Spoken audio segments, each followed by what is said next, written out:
Good evening, all you freaks and geeks, and let's be real, Tumblr. Welcome back to Play the Hits. It's Undertale. Come on. We know We're getting at least one new viewer, and they will not be clothed. So, Max, I can't help but notice you've poured 122 goddamn hours into this game. Apparently, it said, Steam was saying the last time I played it was February 2024. But yeah, apparently I played a lot of this way back in the day. It's my understanding that this is not like an overly long game, though. No, I have to imagine it takes maybe I kept it on one time. Yeah, I do that with a lot of RPGs. Accident. Like I'll pause and walk away.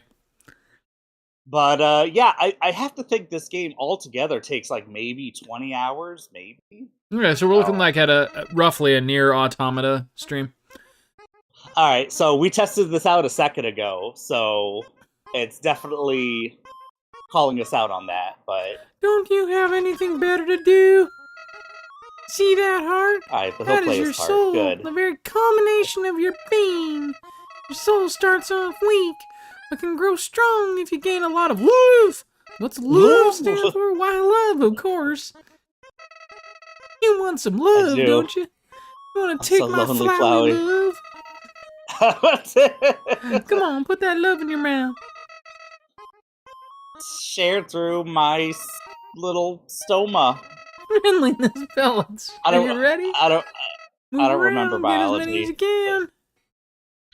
can. You idiot. In this world, and kill or be killed. Welcome back to Cozy Summer. Yeah, welcome back to Cozy Supervisor. Where we're gonna What's weird, though, is this game can be as cozy as you make it, right? Like, it's a pretty cozy game. It's a pretty chill game for the most part, and then it gets really dark sometimes too. Yeah, Flowey is a pretty dark character. Yeah. But yeah, I don't even know if you know the full story as far as who people are and what's going on. Because you're saying you never finished it. So it's impossible to avoid Undertale spoilers on the internet. I know. Yeah, it's true. Like her and the king's son died or something, and his vengeance or something is stored in Flowey. I don't know. Well, that's been Play the Hits. Goodbye, everyone. No. Yeah, see you. Oh yeah, no, I spoiled the almost 10-year-old game. Wait, is this game 10 years old? Not quite, but it's 8 years old.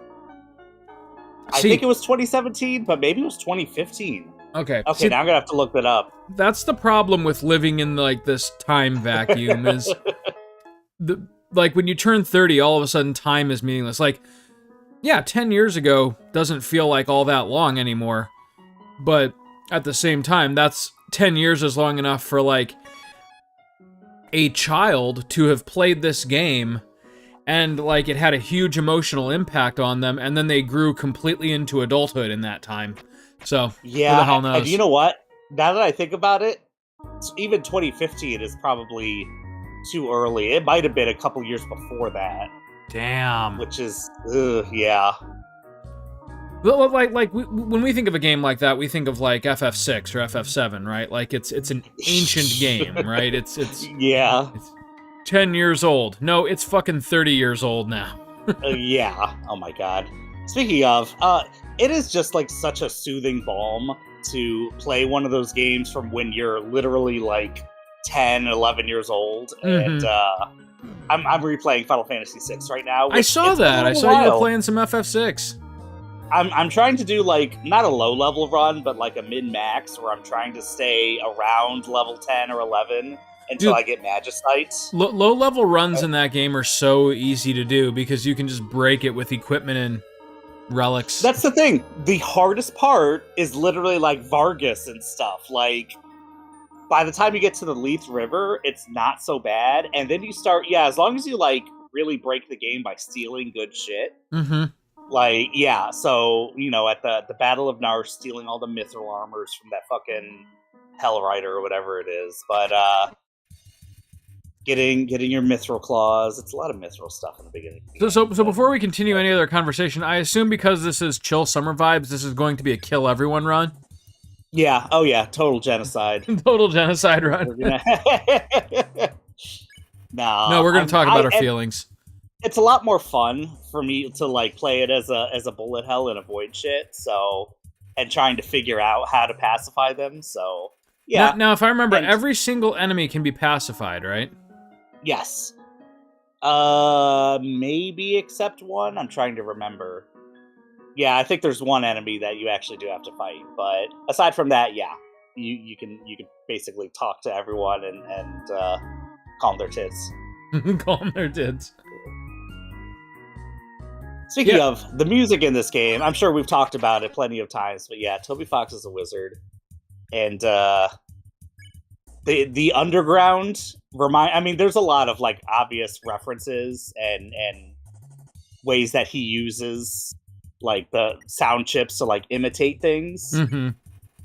This part of the game definitely reminds me of like Secret of Mana. Secret of Mana, okay. This song in the underground definitely does. Okay. I freaking love Goat Mom. Just like get the fuck away. Yeah.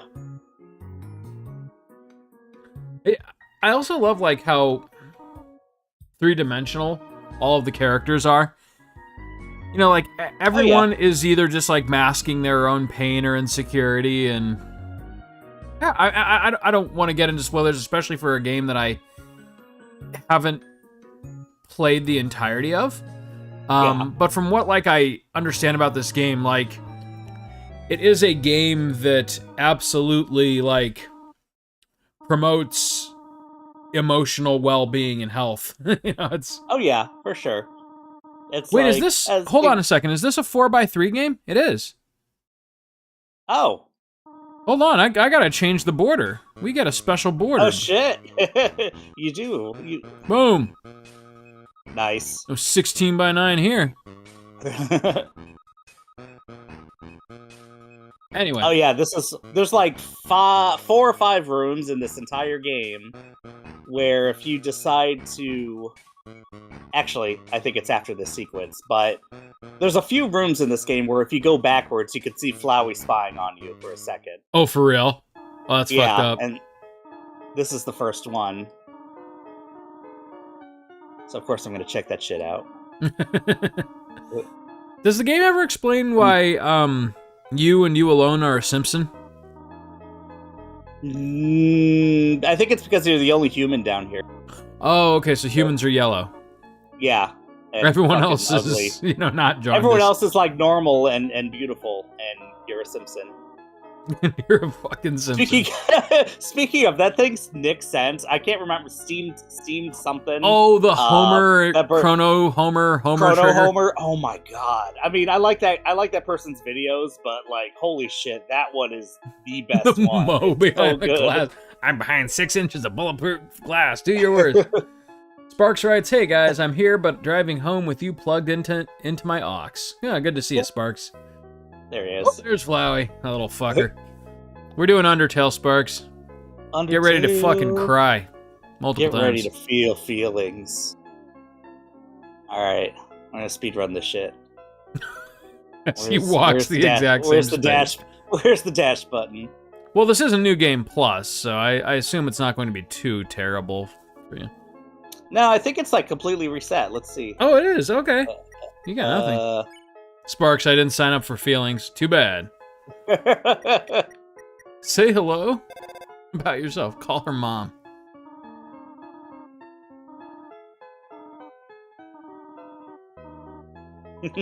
No, she's fucking adorable. Yeah, kill her. I am gonna call her mom. Kill her.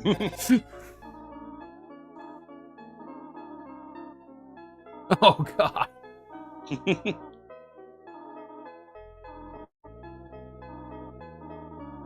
Now... Oh, wow. So, again, from what little I've played of this game, this is the tutorial section, and the battle with her is meant to introduce you to the concept that, like... Does that frog have dangly testicles? Yeah, that's what I was thinking, too. Alright. Just checking before I went on with what I was going to say. Roll with it. It's either that or he's hiding a much smaller frog sitting. Oh no, that's its nutsack waving back and forth. That's just a small little nutsack. Absolutely. So tutorial is meant to like introduce you to the game's concepts and mechanics, and so like the idea that like in that battle, the game kind of leads you to attack her, but Yeah, if you really, it does. if you refuse to do it, you know, you can still of course win the fight, but it's also supposed to be like the first loss that you experience in this game. And like you can kind of vow to yourself at that point, okay, so now that I know that no enemy has to die, no other enemies will die, right? Yeah. But if you do kill her, the ending of the game changes dramatically, right? Because she's like she changes the king in some way, right? Well, it Or doesn't I don't know what the hell like, I'm talking about. the it's not so much the ending of the game, although yes, the ending does change depending on how many people you kill. Mhm. But yeah, it's basically she's the first one, and you're like, yeah, you're throwing mercy at everyone, but then she starts attacking you in a way where it's like, oh, I really do have to, and she basically tells you, hey, you're gonna have to like, Yeah, if you want to get out of here, you have to fight me. Yeah, and so I think a lot of people do that, and then afterwards, That's what I did. You're meant to like. That's what I did too the first time, and then Flowey's basically like, yeah, shit, like why'd you do that? And so you go back and you're like, oh, actually, I can do this and show mercy. And then of course Flowey's like, yeah, I know what you did though. I know you fucking did it. Like, oh, you save came back yeah, the game like calls you out for save scumming, right? yeah. Like you spared her, but you actually saved scum, you scum. Yeah. Boo! I'm thinking about replaying Chrono Trigger for the 57th time. Right.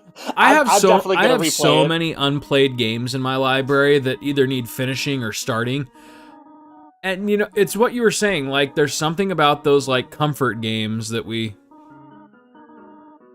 grew up There's with. something that just feels good, and it's like I know all the twists and turns, and so it's just like, you know, it fits like a nice glove. It's somehow still rewarding to play FF6 again, or although this is my first time going all the way through the Pixel remaster, so even though I've heard the entire soundtrack, because of course I have, it's kind of nice to like do it naturally and hear all the like new songs, even, you know, new rendition. I keep waiting for Square to put the GBA content into that game and just make it the definitive edition, but I don't think it's gonna happen. I don't think so either, which is weird because at this point, I would honestly, like, I've owned the games for 4 years. I would pay for the DLC, you know? Like, yeah, you know what? I don't think you should have to, but I would too. I agree. I don't think we should have to either, but if they were to put the GBA dungeons and equipment in there, I would actually pay for them at this point. I wouldn't pay much. Like, if they wanted to, you know, charge another $40, no, but like if they put it out there for like 10 or 15 bucks, sign me up. yeah. I want to fight the Kaiser Dragon. Or better yet, and get like actual add some totally weapons. New stuff, you know, like that would be cool. I highly doubt it, but I think we're all willing to consider the Pixel remasters their own unique versions of the games, right? Yeah. I mean, because they say Pixel remasters like, hey, we're going to be totally faithful. And for the most part, they are. But there's definitely some, I mean... Yeah, there's some differences. That, like anyone who's played FF1 or FF... Honestly, it's the first 3 games. Especially the old ones. Yeah, yeah, the first three, they absolutely tweaked and balanced the difficulty, which is a good thing to do. Yeah. They should have, but... They should, yeah. Especially 2. But, I mean, there was some... Yeah, like... 1, as far as like, hey, I'm gonna just strike at nothing because the enemy's dead. Like, there's no reason to do that, right? You know what I think they should do? I think they should absolutely release DLC, either like the GBA content or some brand new content. Just like, if nothing else, then maybe even only for like 5 and 6 to like really test your mettle with like some end game gear against something more powerful than the end boss. Yeah. Because it's an easier game. They're easy games, yeah. I mean, Yeah. five isn't easy going through it, but by the time you master multiple jobs, it absolutely is easy. Yeah. I mean, out of all of those, and again, I can't really speak to 3, but yeah, out of all those games, 3 is weird. One, I'll tell you about 3, but Yeah. go on. okay, 1 is I guess the hardest, but no. One Well, I would say 5? is maybe like. No, one is definitely not the hardest. One may be one of the easier ones, honestly. Or I guess 2 would be Because the mechanics probably more difficult. are so simple in 1. 2 is hard because the mechanics are bad. But they if you get changed the the blood mechanics with sword the and you pixel. just like abuse everything, then no, 2 can be a breeze. Okay. I think honestly 3 and 5 are the most challenging overall. 5 makes sense, yeah. But 5 can, like 6, can be broken. And 5 is one that gets easier as the game Yes, goes on. 5 hits kind of like the middle of the story is difficult, and then like the beginning is easy because you don't have anything yet, and then the end of the game is easy because you've mastered everything. Yeah. I'm sorry. You're I not guess- I fucking guess- sorry. Stop. I wish there was like a third option, like you don't have to kill them, but instead of showing them mercy, you kind of call them out on their shit. I mean, you can threaten the frog. Like, hey, no, like what you're doing is stupid. Stop. Yeah, it's just like, oh, they're just misunderstood. It's like, they're trying to kill me. Like, You don't have to do that. You don't have to fucking kill me. What?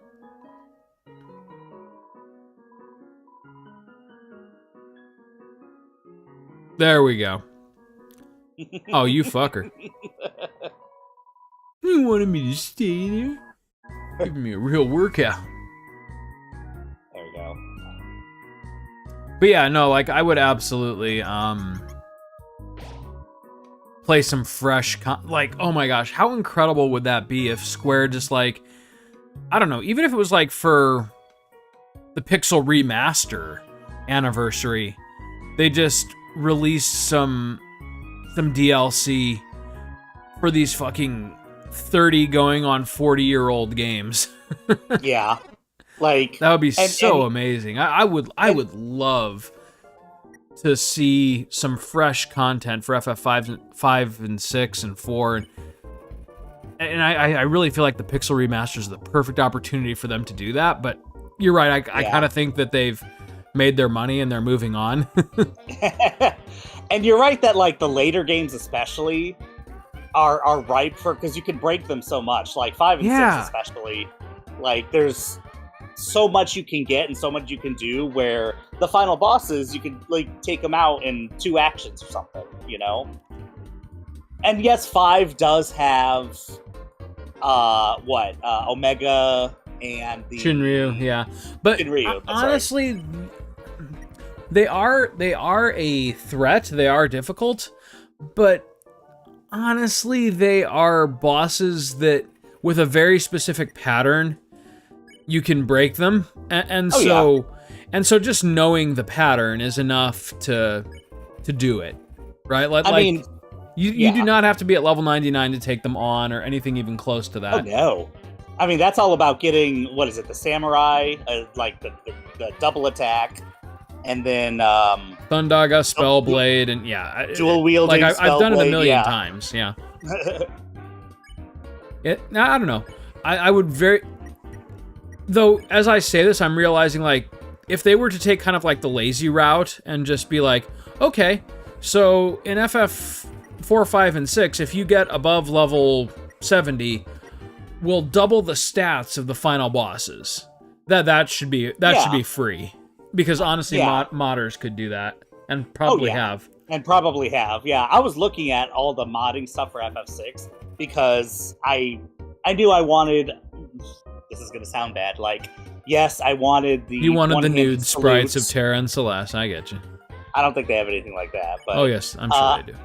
Because I wanted the one-handed salute because that's what makes the game scary. It makes the Empire Right, scary. they're actual Nazis. It looks like they're trying to give you a hug, like the two-handed. Yay, yay! Like what the fuck? Like, yeah. Also, and then also the Celeste torture scene. yes. Like, I'm sorry. Like, absolutely. Ever since the GBA, they stopped beating Celeste. Yeah.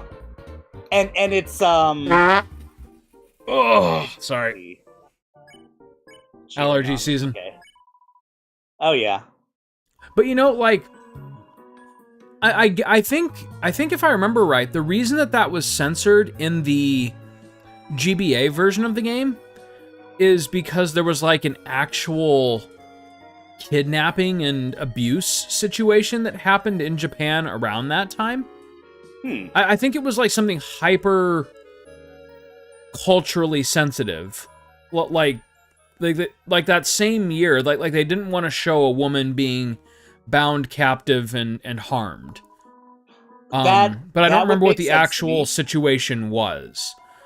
But then they based like all of the newer versions off of the GBA version, and so they left the actual like the guards hitting her out.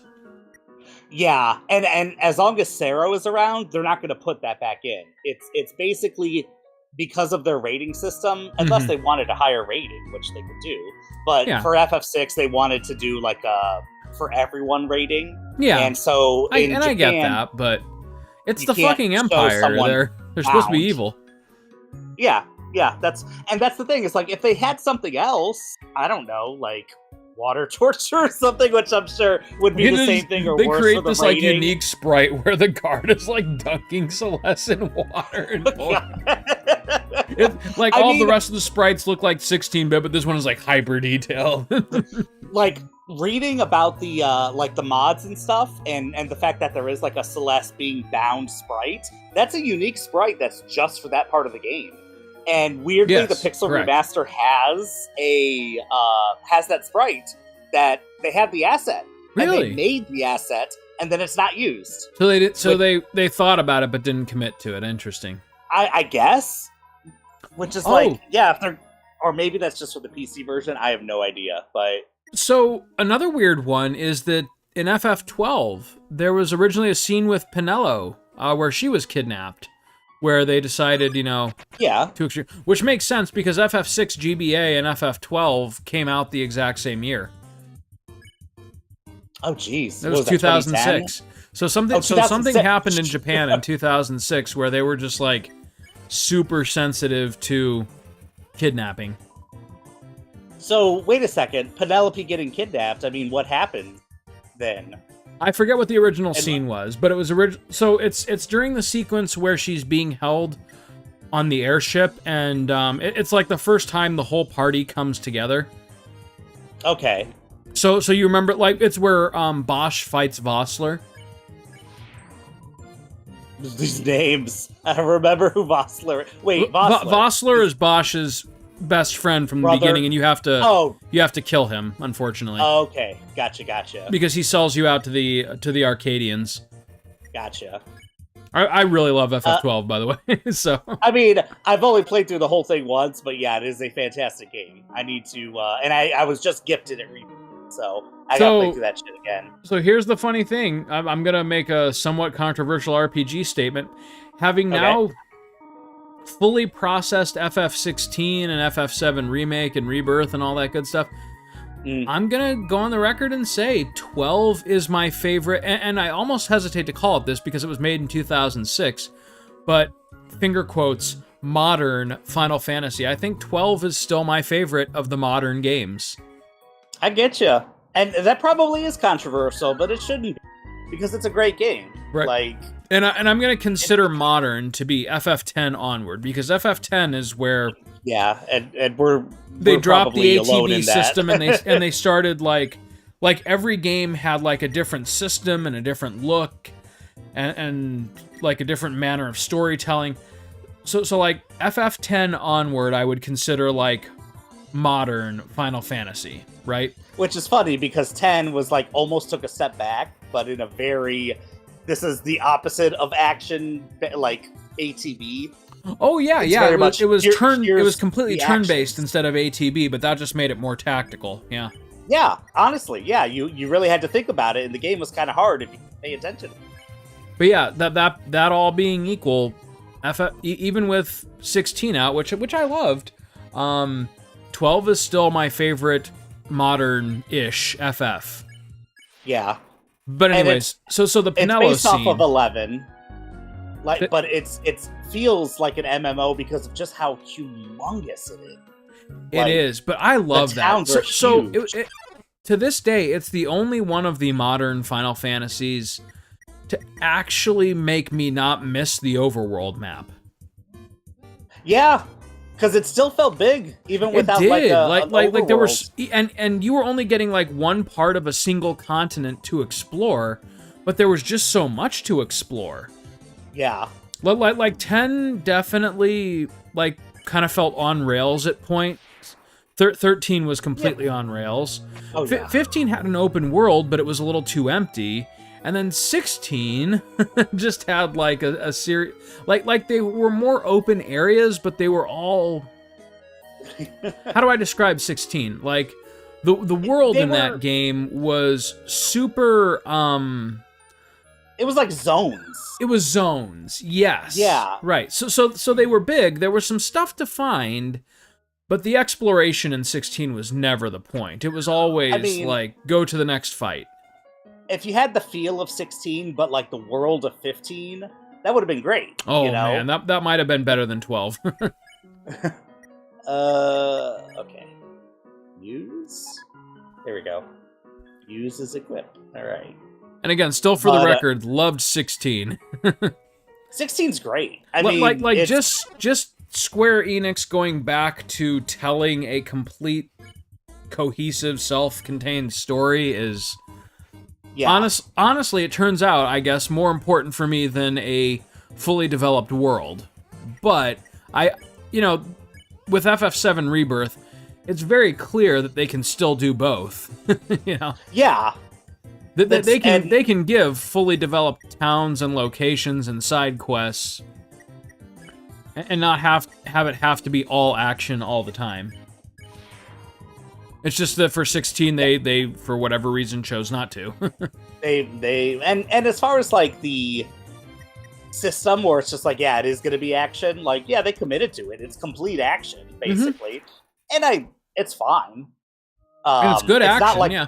It is. It's not quite on the level of like a Bayonetta or Devil May Cry, but there's definitely strategy to it where it's time your hits with the magic and build it up, And like Torgal juggles and everything. Oh, there was a lot of things that I didn't even realize until I was almost done with the game. Same here. I never really made use of Torgal until the end. No, me either. I was always like, no, I'm just gonna be because you can switch between Torgal commands or like items and stuff like that. And I always kept the items up. Yep. Yeah, me too. And then one day I'm training and it's like, wait a second. When you're hitting things, there's a split second where it turns red. And it's like, what is that? Oh, that's when Torgal can do a super move. It's like, wait, what?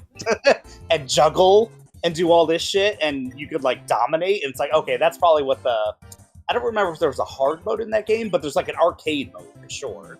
Yes, it's just like, yes, there is a hard mode. Okay, yeah, like get the best grade you can. Mm-hmm. Whoa. I don't know why I keep picking on him when that's not the thing to do. Finally, someone gets it. He's just so easy. Yeah, look at him. He's demanding to be picked on. Yeah. All right.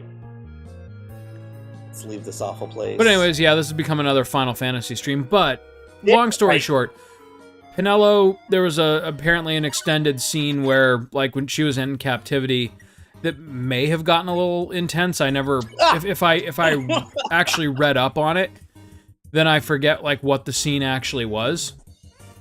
But that was toned down. And then, yeah, they should absolutely release some DLC for the Pixel remasters and just, like, make them the absolute definitive versions of those games until, the next time they're remastered. Yeah. You know what's weird is that when the PSP version of FF4 came out, I really thought that was going to be the time where we were going to get, Pixel remasters of FF5 and 6, because that 4 version was really good. Did you ever play the PSP one? Oh yeah, I'm actually still working through it. I haven't beaten it yet, but I love it, and I hate that it's the only one that has that style. I Although they did know a, the they did, sprites look so good, and like they use the uh, DS soundtrack and everything, and which, by the way, oh, it's weird is how it the many DS different versions soundtrack? of the FF4 soundtrack are out there. There's like the SNES Yeah, original. seriously. The GBA one Yeah, had its own unique take on it because, the GBA hardware was because different. it's the GBA. The Yeah. DS one had a full orchestral remaster. The Pixel remaster had a full orchestral remaster, and I think the Steam version had some different ones even. I like it. It's Oh, weird. really? I forget. There was something Also, like that. I feel like I could totally be wrong. I think the PSP version is different from the DS version as far as the music. Well, that's what I'm saying. I think they included a lot from the DS version, but maybe remixed a couple just for the PSP because the After Years Okay. had its own unique tracks. Let's see. Yeah, and they did. The only other time they did that was with the After Years, with the PSP style, which was like, I'm trying to think what else they've done that for. Like, it's kind of a, where's the green one? It's kind of a modern, like, hey, we're gonna like chibi-ize these things, but it still looks good. It still fits with. It still sits with It what? looks I like. think you broke up for the first time tonight. Sorry, It's all right. it still fits with like the theme because it looks like the old art that was on the box of like the Japanese version, where they're like kind of like chibi. Yes. Yeah, no, for PSP, I think is slightly more definitive even than the Pixel remaster. Yeah. But Also, yeah, I get it. I get why they did the Pixel remaster. They wanted to like create the games as though the original versions were made in 2020. And I get that. That's like its own unique niche. Yeah. But because of that, they limited themselves in ways that I don't feel like they necessarily had to. Yeah. I'm trying to think like when they first came out, there was kind of a lot of issues with them. Well, and like I think it's just the making Steam the games version in Unity. particular, like was a mobile port, and so you got like the Yes. mobile quirkiness. But like For sure. if you wanted the correct version, you should have played it on the Switch or the PS4. Yeah. But I wanted it on my Square Steam does Deck, this. so I got it for Steam and just waited for them to make it good. Oh. Yeah, and a lot of nowadays they still fuck up the PC releases, but at least they fix them. They do. They typically. fix them pretty quick. But But which back in the leads to the day, question, like, no. why not just make the PC version good the first time? Like, you know what Yeah, people right. want. And there's still issues. I mean, the biggest issue is like with the Pixel remasters is not the frame rate, but the screen tearing is awful. It's Really? terrible on PC. Yeah, on the consoles and stuff, it's totally fine. I'd have to pay But closer PC, attention then. for whatever reason, maybe your monitor is just like really good. I don't know. But the thing is like, because the original games obviously were 60 hertz, and Right, yeah. they speed up the pixel remasters where it's just like, okay, you're gonna walk like 80 frames a second, and we're gonna make the game just in general a little bit quicker, but then everything is out of sync. Oh yeah, and like so some of the music is out of sync. That I've noticed, especially during the fight with Kefka. They still haven't fixed that. Oh shit, seriously? Son of a bitch. Alright, Well, I hope there's a mod for that. Don't quote me on that necessarily, because it's been a hot minute since I've done the last battle with Kefka. I could do it tonight before I go to bed and let you know. Okay. I know they fixed a lot with the Pixel remasters. Like, literally this year, they've had, in May, they had, like, an update. And what was it? Because it was last year that they added the stuff that came to the Switch, like the boosting. They changed a lot of the overworld. And even the sprites. And I know FF6. I don't know if it was all the games, but FF6, they changed the sprites to be a little more detailed and Correct. have a little more like dark lines and stuff. Yeah, 6 was the only one where it was a huge problem, and so it was only 6 where they did that. So apparently all the weapons that you find belong to the other humans that fell down the hole. Oh, damn. But I'm not going to equip anything, because I'm not going to fight ever. But, but yeah, there's still some things that they haven't fixed that, just lends to the flavor of... But I'm like, most of the games, it doesn't bother me. For 6, it does. Right. The world is just way too bright. They definitely take the Oh GBA my god, world. that's actually the only thing that I'm gonna mod on mine, is I'm gonna go to Nexus Mods and just get the original Overworld palette. Yeah, they just have they have one that's like, it's kind of a compromise, but it's like 70% Super Nintendo. They darken it up quite a bit, and then they get rid of they make cave entrances like more obvious, and it looks ugly because it looks like yellow stones, only in like a pixel game. It's like, no, do not do that. And so there's definitely I want to know how they arrived at some of these errors, because from what I understand, a lot of like the pixel artists who worked on this game were actually the ones who worked on the original. I mean, granted, a lot changes in 30 years, but still. Yeah, I think it's Unity. I think, well, then again, a lot of these issues on PC are not on the consoles, so it can't just be that.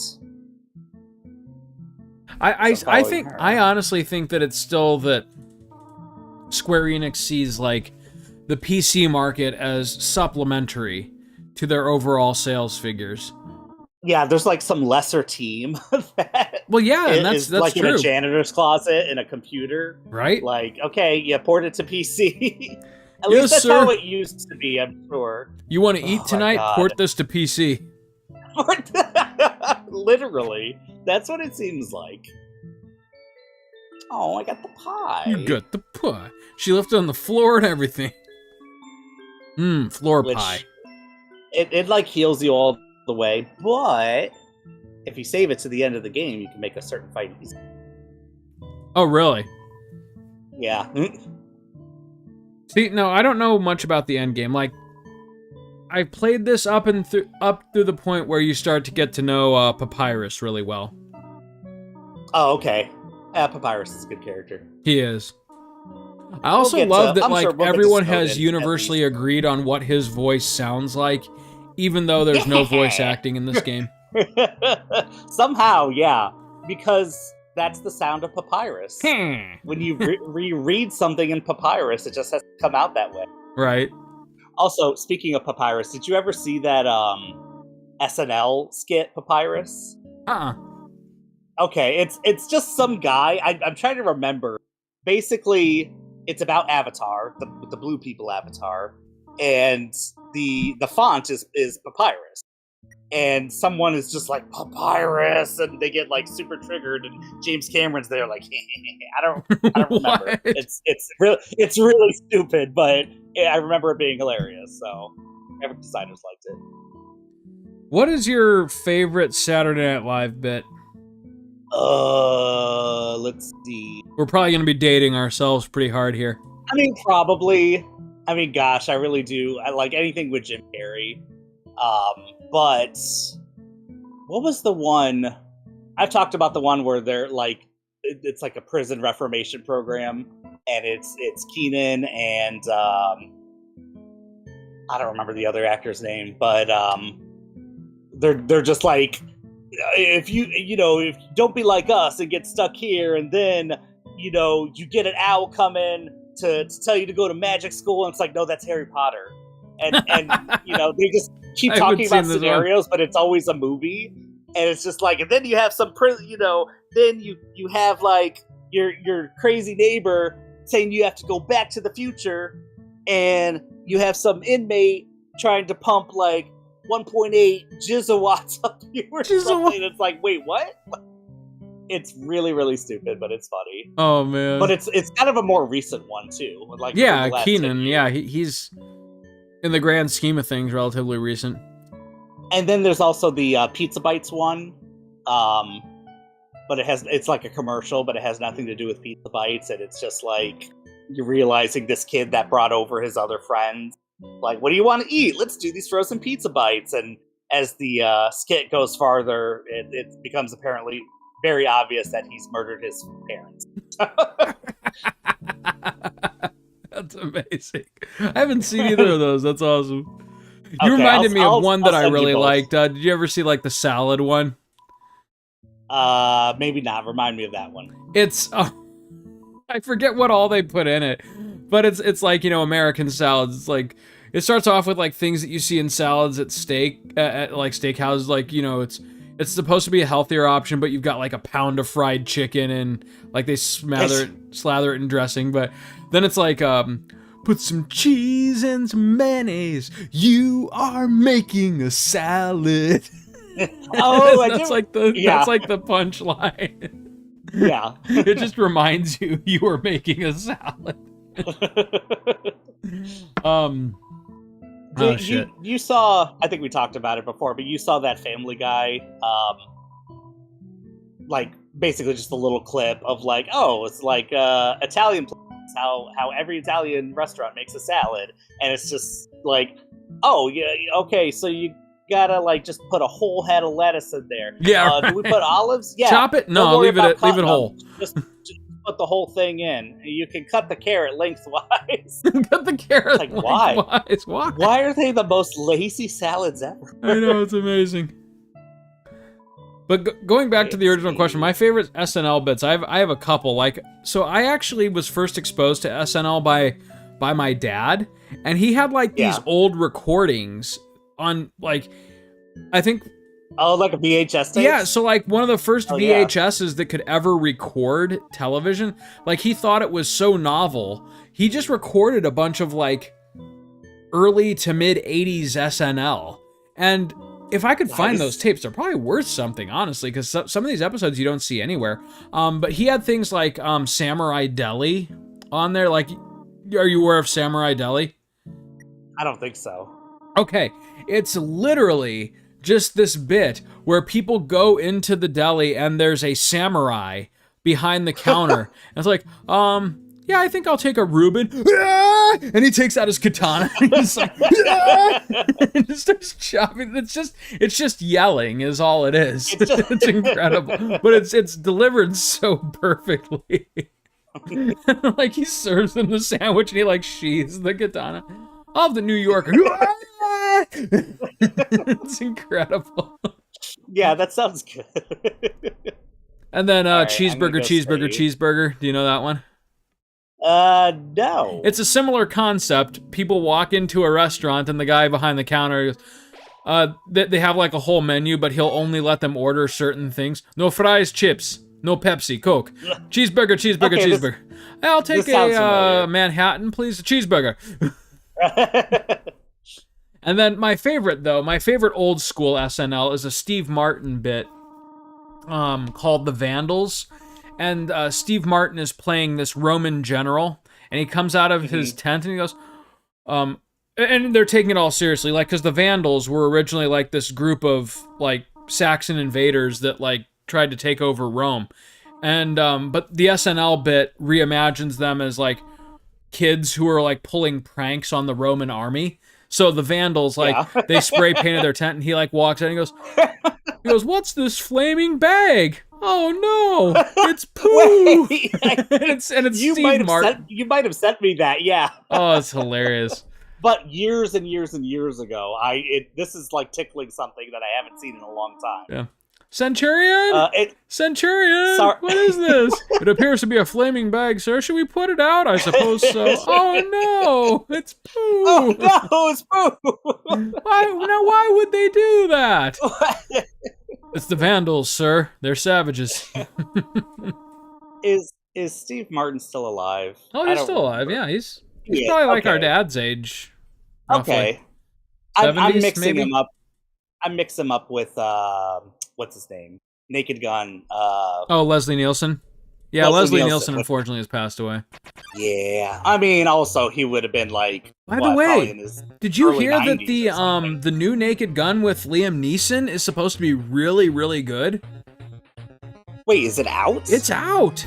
I have got to see it. Like and it's funny because they literally cast Liam Neeson just because of how similar his name is to Leslie Nielsen. Like that was the joke. but apparently oh my God. He took the role super seriously and just knocked it out of the park because it's Liam Neeson. Of course he's going to. I mean, Liam Neeson, yeah. Yeah. But they're thinking is. He's probably getting pretty close to retirement age. But this might be one of the defining roles of his career. Like, he's that funny in it. Yeah. Dude, the music here. Okay, yeah. Oh, yeah, it's good. Yeah. But anyways, going back to SNL for just a minute, I've got do. two more. It's another Steve Martin one. And it's called What the Hell Is That? Yeah. Did you ever see that one? Remind me of that one. So it's a sort of musical, but not really. It's just like this stupid, like they start this beat. It's like do do do do do do do do, and he walks out of a store and he goes, "What the hell is that?" and like the whole bit is just him and this other guy. He goes, "What the hell is that?" And the guy gets up and goes, I don't know what the hell that is. How did that get there? I don't know what the hell I'm looking at right now. They like freak out more and more as the skit progresses. That's like the whole bit. Like you never find out what the hell it is. It's just. but it's one of those things that like only a certain comedic personality could deliver it and actually make it funny. Yeah. Yeah, and of course it's Steve Martin, so it is. And then the last one, like it's definitely not modern, but it's like the time that we grew up. I freaking loved Opera Man with Adam Sandler. Oh yeah. That's I just like where to sing to you. Yes. That's okay. an old lie. Opera Man. Bye bye. Was that just one skit? Oh no, it was a couple of skits, and they were all really. Oh shoot, I don't remember a whole lot of the lyrics, but I remember like bits and pieces of them. Opera Man, grande stifo. I do remember that. And then like he was making fun of Bush Senior. He goes, shh, el dozo, no disturbe de presidente. Have you seen Happy Gilmore 2 Armageddon, Inferno, shh, el dozo. Oh man, it was good stuff. Have you seen Happy Gilmore 2 yet? No, I need to though. I'm afraid it will make me sad. No, I get ya. I just watched it the other day. Was it funny? Yeah, it's worth a watch for sure. Oh, good. Okay. I'll watch it like immediately then. Okay. Make you sad as in like it's not nearly as good as the first one or something? Well, no, like so sometimes when they bring back like properties from our childhood, they find a way to like actually make them detract from the original because like you watch the original, it's like, for sure. I know that character ends up like a total piece of shit now. He's just not funny. And then it's like, and like the movie made his life super sad after this. So what's the point of the original? I get you. I mean, the movie is funny for sure. It's still a stupid comedy. That's all I need. Good job not killing her. I did good not killing Goat Mom. He holds the knife up to her that you remember that Max spared your life. Don't you ever fuck with me again. He leaves the house like that. Throws the pie on the floor. God. I don't want to fucking see this shit again. So there is something that is like they can let you be very mean in this. Like obviously you can kill everyone and do a genocide route. You can spare people. There's an in between where you can hurt them a little bit, and then it's like actually no, I'm going to spare you, and that's still as long as you don't kill them. The worst part is like making them wish they were dead. The worst part is like what I'm doing now and then right before you can spare them, fight them. Oh And god. it'll instant kill them. It'll instant kill them. Oh, because their guard And is down and they Toriel, feel like they trust you, and it's yeah, like, oh god, why? and that's literally what happens. Like even if you're if you're fighting Toriel and you end up killing her, she's like, "Oh, this is okay. It's maybe you are strong enough to fight Asgore." Yeah. But if you like do what I'm doing, and then right before you spare her, you slice her, Uh-huh. all of a sudden she goes crazy, and she's just like, "Oh, you're just like all the others. I trusted you, and you killed me without mercy." Oh god. And then So she they like dies. call you out for Yeah, being a sociopath? yeah, they do, and it's pretty bad. It really, you would think it would make you feel like shit, and it did when I'm watching YouTube of it. But if you're doing that anyway, yeah, you probably Now, is it true that this game like somehow can access like your System 32 files, and like even if you try to do like a fresh run where you kill nobody, it will still remember that like this game was installed on your computer and you did kill, and like it yeah, doesn't let you and forget there's it? ways to get rid of it. There's ways to get rid of it, but most people aren't going to know that. If you kill, like, even if you do like a normal run and you play it like a normal RPG and kill most things, you won't get the worst ending, and it won't mark your computer as being, oh, you did horrible things. It's only if you do a complete genocide run, and genocide run is like you have to grind. You have to like stay in each area and keep fighting enemies until there's no more enemies and there's no random encounters. This game like actually And has a counter of enemies. yes, Oh and shit, I did not know that.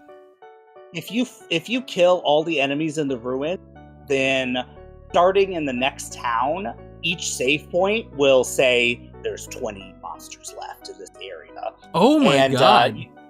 you have to kill them all, and only by killing every single monster do you get the genocide route ending. And I won't spoil that because maybe we'll do another run or something. I imagine it's pretty dark but- though. Yeah, but basically you have to give up your soul, and it's Cool. just like, hey, you want to reset the game? All right, give up your soul. And giving up your soul is basically marking the computer that you can never truly have the perfect ending. Oh wow. Basically, you can do the pacifist run, and the perfect ending plays out 99% of the way. It's just the very last frame, you realize that you can't have the perfect ending. like your sins are forever with you. Damn. Yes. So this game does not believe that people can be reformed and changed, huh? This game, I mean, if you go out of your way to, I think Toby Fox is basically like, yeah, you deserve this. Like, why would you I play it's my a game meta this game. way, you monster? I mean, sort of. And that's the thing, he doesn't punish you necessarily for playing it like a normal RPG. He lets you go back and say, hey, maybe try sparing everyone. He gives you a chance. So, But so if you like go out of he your way to like kill lets you learn a everything, no. lesson, right? Like, Yes, oh man, he you know, lets you learn a lesson. maybe I was wrong for assuming that some of these creatures were monsters, you know? And actually, Except I'm you, Flowey. wondering, let's see. He's saying clever. You think you're really smart, don't you? Oh, okay. I thought he was just like, you killed her at some point. I'm like, not on this computer, I haven't. I remember what you did. Flowey remembers your old cloud saves. Right? I mean, yeah, Steve. Oh, You God. thought you were so cool changing your social security number and your name, didn't you? Well, I know who you are, Max Big, 6834721. Like, goddamn it, no. Speaking of that exact thing you just said, we do have to go back to Doki Doki Literature Club at some point. I would love, though, if Flowey started doxing you in front of the whole fucking internet. I see that you have streaming mode enabled. Max You really Games. like Asian porn, huh? You sick fuck. Let's open up your browser history for everybody. Oh, you thought private browsing was a thing? You were wrong. Flowey knows. Flowey knows all. Flowey Ooh, barely legal reveal. teens, huh? Not all Dear of God. them. Wow. Oh, dear God. Ooh, bathwater, huh? What are you gonna do with that, you sick son of a bitch? The thing is, like, every route you take, he'll say something different here, and each route reveals something. Some of it being like foreshadowing, Oh, you know? really? Good God. Like even the genocide routes, he'll Yeah. be like, "Oh, you're back." Like, "Okay, I'll help you out." And that's what he says basically if you kill everyone in the ruin. Oh, he And likes it's that, just huh? like, "Wait." Yeah, and he's like, "Wait, what does he mean I'm back?" And so it like foreshadows things. Undertale. I don't know if you know this. If you call your character a certain name, there's a hard mode, but Toby Fox hasn't finished the hard mode. I don't think he ever will. Oh, Um, really? but like the whole ruins, you can play in hard mode, but then the game ends right there. Oh, that's wild. Well, I mean, he's probably pretty busy working on the sequel still, right? Or is Deltarune complete I now? think I think Deltarune just got completed. Basically, it was one of those like Switch 2 reveals where it's just Yes, I like, remember hey, that. for the first time, Deltarune has all the chapters together on Switch 2. Which is Well, like that's cool. I will give it to Nintendo. They do a good job of like getting the breaking the indie game. Being the first ones to be like, hey, we have Hades 1.0. And they're probably going to do that with Hades 2. Yeah, Like it'll probably be exclusive to Switch 2 for a month or something like that. right. And they're the ones that are always just like, oh, by the way, Hollow Knight Silk Song coming to Switch 2 later this year. And it's Dude, like, what the freaking fuck? Silk What? Song, where is it? Who knows? Apparently still coming this year. We'll see. Dude, there I are don't a know if I couple of believe it. indie games that I'm really looking forward to. There's Nivalis, there's oh, what's the Navalis. Nivalis? So remember when we played that like cyberpunk taxi game? Yeah. So, it's the sequel to Cloudpunk. Is that what it was? Yeah, Cloudpunk. Yep. So it's essentially Okay. that, but like they realized that they were sitting on this like huge world that they created that was really cool. They're like, okay, so Nivalis is just you get to live in the city, and it's like a super open ended like life sim sort of thing. Yeah. So I'm That's really looking cool. forward to playing that. But then there's also this I'm wondering. one. It's kind of like Sea of Stars, but I can't remember the name. Let me look it up on my Steam account real quick. Okay. It's not by Mischief or whatever those people are. I don't think that so. did Messenger and Sea of Stars. No, it's definitely not by them. But it's got super beautiful sprite work. Hold on a sec. You know what's up. I'm really looking forward to the game, but I can't remember the title off for the life of me. It is Threads of Time. Oh yes! Wow, we've seen previews of that like 2 years ago, right? Yes, They've had some trailers for a while. It looks positively incredible. Maybe the best sprite work I've ever seen in a game. Yeah, I mean, definitely, it's up there with Sea of Stars as far as how impressed I was. Yeah. Looking at it, I'm really hoping that was like in-game footage that we were seeing. No, it is. Because It very much is. Okay, good, because it's been a couple years at this point since we've seen the trailer. I mean, I don't know if there's been any updates, but yeah. Let's see. There's another one that's slated for 2025. I can't remember what it was. Oh, you know what's a really weird one? It's definitely not an indie game or even an RPG, but did you see the Jurassic Park game? No. So there's a Jurassic Park. It's like a straight up survival game set in Jurassic Park. Like the original like 94, like you're one of the employees just trying to get out. Wait, someone, and maybe it was you, told me about this. And it sounds very interesting. Let me look that up too. It's called something. Jurassic. Hard to type with one hand and my keyboard's off to the side. It's literally called just Jurassic Park Survival. Oh, okay. Okay, though that one's not slated for 2025 anymore. It doesn't have a release date, but the graphics look hella good. Oh yeah. It All right, I'll looks check like it the out. '94 movie. Oh damn. I feel like it was maybe at what do you call that? Steam Next Fest? What do they call that? Where it's like there's a whole bunch of demos for developers are trying to like get their games out there and get people to wishlist them. Okay. I feel like maybe is there a demo out? Do you see? No, there's not for Jurassic World or Jurassic Park. Jurassic Park No, Survival? no the demo. Okay. Just some screenshots. But it looks like the Okay. screenshots themselves are enough to make me be like, hell yeah. Hey, what's up, Sparks? Sparks. Sparks stopped for gas on the way and watched some 15/16-year-olds pile out of a sedan with Georgia plates. Interesting. All right, I'm opening up Twitch so I can see the chat. He's never seen a human before. Seeing you might just make his day. Don't worry, he's not dangerous. Utterly incompetent. Oh, but you can't help but love Papyrus. All right. Chat. Now, if you kill Papyrus, Sans is never the same, right? I mean, no. He I don't think he shows up in the game nearly as much as he typically would if you kill Papyrus. But who could kill Papyrus? Come on. Yeah, I know. Well, the genociders. Although I've seen people kill Papyrus. Papyrus is like kind of cool with it, weirdly. Oh, like dying in battle? He's kind of just like, heh, oh, you know what? This ain't your fault. Don't worry. Oh my god. No. Let's see. Maybe check him first, yeah. I feel like he's supposed to tell the joke, and then I laugh at it. I see. All guys trying to look like adults with their Skittles and soda. That's awesome.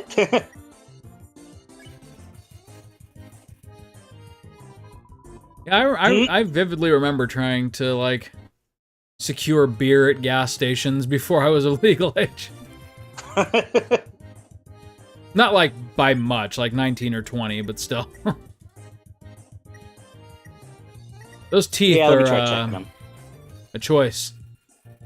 Yeah. I like how they rotate.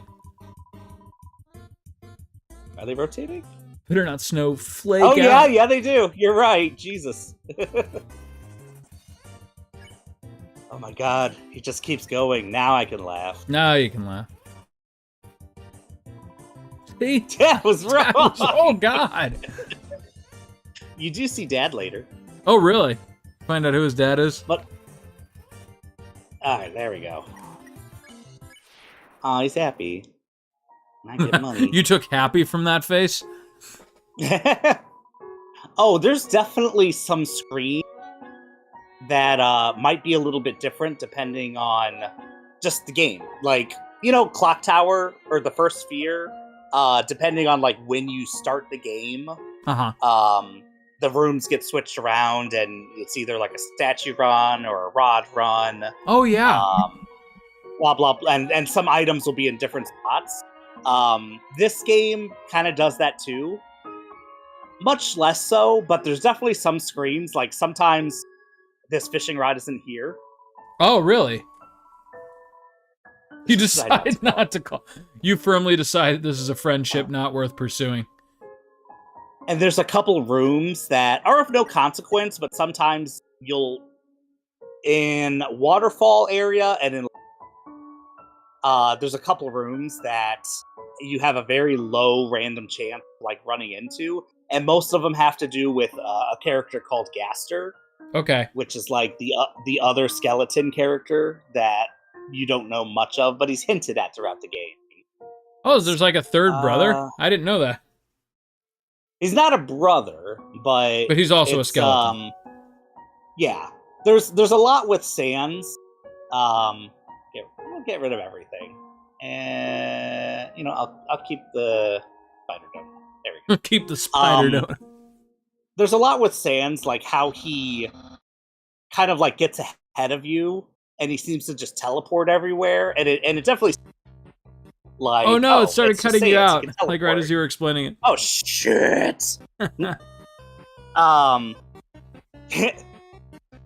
there's things about Sans that are like, oh, how, they kind of hint at that he kind of knows more than he lets on, basically. Oh yeah. And yeah, that there's like other people involved. Gaster, if I see any references, I'll let you know, but they're very few and far between. Okay. I pictured him like Giuseppe in that that Mario bit. What's the series I'm thinking of? Regular Giuseppe? Yeah, but what's... Or is it... What's the series called, the YouTube channel? Is it... It's either College Humor or Dorkly. Dorkly, thank you. Yeah. Regular Giuseppe. I'm not gonna go visit Mom in the home. What are you often at the Mushroom Town? I'm really glad that they got like a realistic bent to the Mario Brothers movie. That it's not just like the Mushroom Kingdom. I kind of appreciate that. That it's just like, me too. I thought it was like a really family. good. I thought it was a great marriage between like the '80s cartoon and modern Mario. Yes, they did such a good job, and I was like, oh no, Nintendo you're cutting out again. For that. Ah, damn it! I suck it out for you. Bless me. All right, I'm gonna mess with this cord a little bit. You're fine, but yeah, I thought it was a really smart move to make the movie as attractive to kids who started playing Mario on the Nintendo Switch as it was to like people our age who remember that cartoon as a part of their childhood. Like the references that they threw in there were just perfect.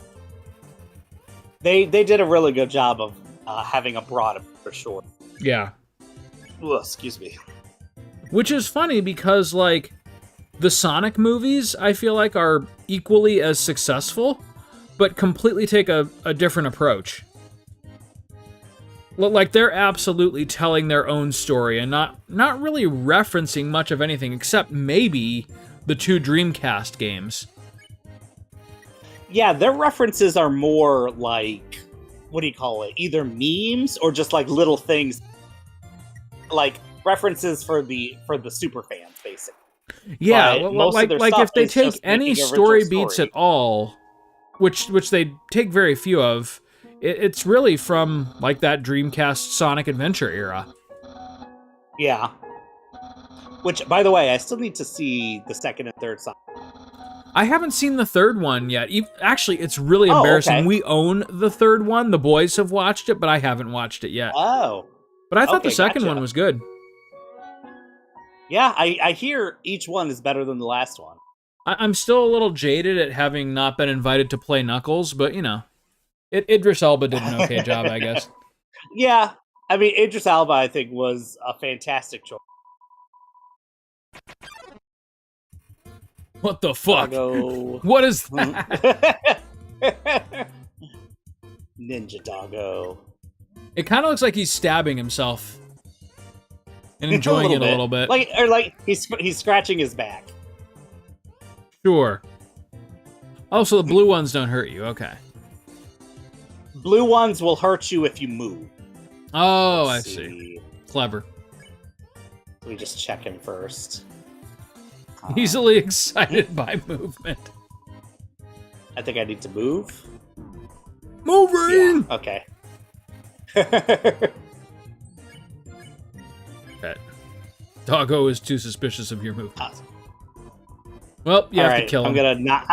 I'm gonna not. Well, I tried. I'm gonna not move for a couple times. Sparks, I still haven't gotten to see 2 or 3, and I'm salty about it. Yeah, no, the second one I can definitely confirm is a good movie. The third one I heard was fine, and Keanu Reeves did a great job as Shadow. Oh yeah, somehow I forgot Keanu Reeves did Shadow. There we go.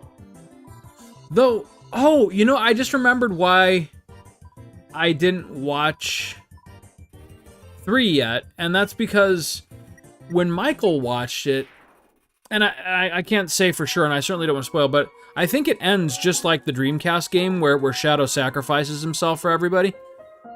Yeah. And Michael was not down for that. Okay, gotcha. Yeah.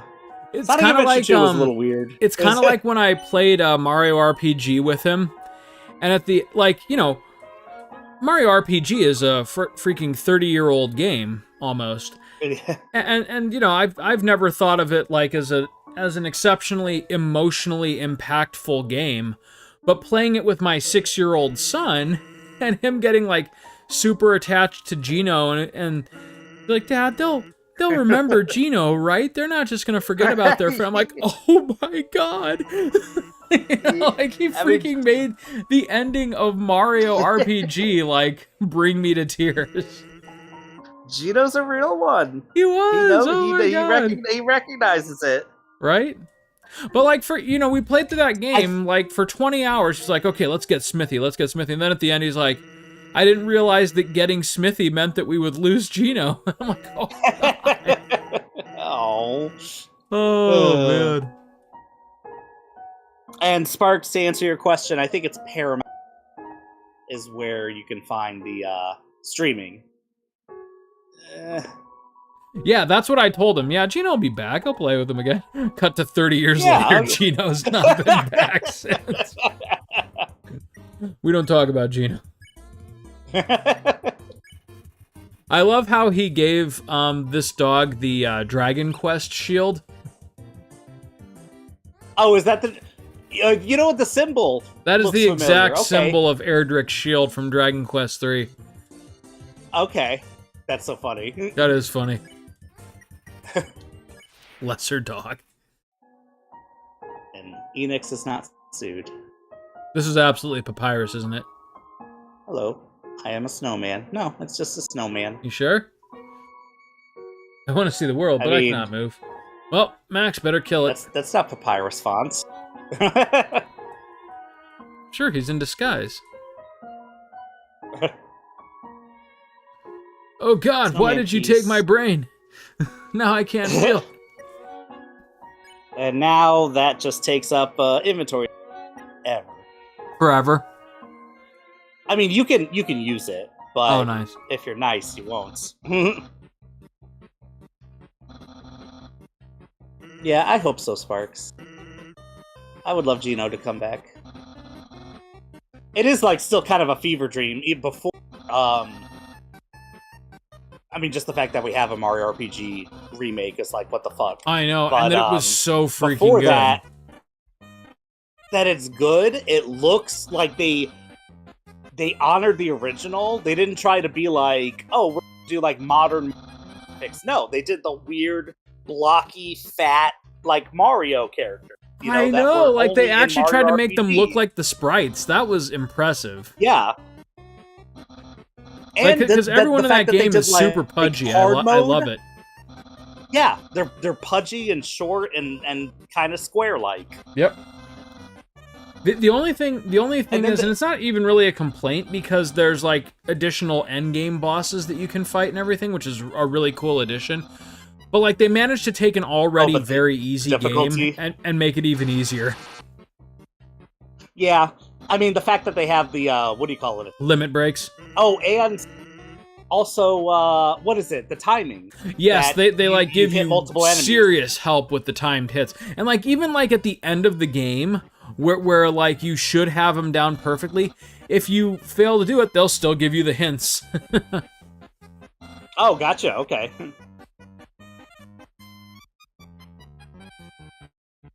How did you do it? You slippery snail. You solved it so easily. Too easily. However.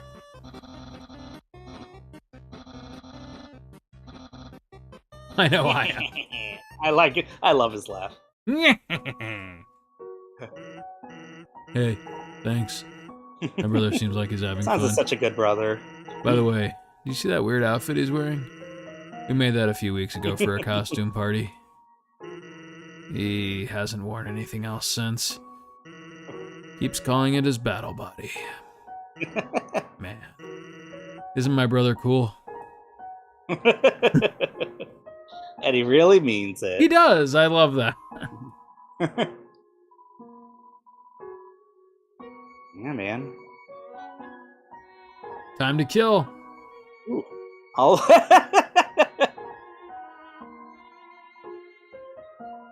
Seriously though, like how can someone play this game and be like, yeah, that guy's gotta fucking die? They gotta die. Yeah, I don't know. Some people are just monsters. Yeah. But it seems to me like the people who are like real monsters wouldn't be the kind who are inclined to play a game like this. You would think. There it is. Shit! Shit! No! I wanted to do it quickly. Why are you so bad at golf? Dude, you know, God. we gotta play a golf game on this channel. Like a Mario Golf or one of the countless clones that are on Steam. Max, no! Oh, dear God. No! You suck. Alright, let's try it again. I do. Alright, here we go. That was amazing. Speed strat this shit. Ugh. Ugh, no! Oh, dear God. No! Yeah, no, we gotta play a golf game. Yeah, we do. It's one of those weird things where, like, you know, I've played a good amount of golf in real life, but for some reason, golf video games are just fun. They are, weirdly. They're strangely addictive. The N64 had some good sports games. Mario Golf was a lot of fun. Yeah, the N64 and the Dreamcast were probably my two favorites for sports games. Ride snow, sure. Damn it, Sans. Sure. No. It's snow, man. Fuck you. Was there an entrance down here? Which way am I going? Oh, I guess I'm going this way. You're right, he just freaking teleports. Zap. Oh, this is another thing. The, what's on this piece of paper changes some playthrough. Oh, you cut out a little bit. It changes how? Shit. The piece of paper just depends on the playthrough. It might have a different on it. Okay. The puzzle doesn't matter, but... Whoa. Monster Kids word search. Hey kids, can you help me solve this puzzle? It's not. Skeleton. Well, anyway.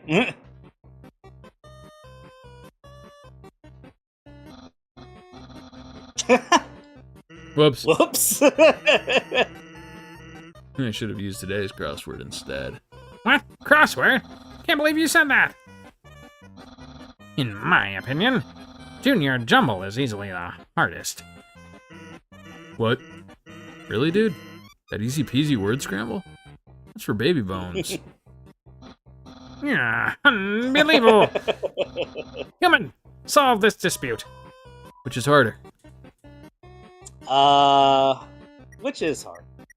Crossword, man. You know what? Let's make Papyrus happy. Fine. Yes! Humans must be very intelligent. They also find Junior Jumble so difficult. Yeah.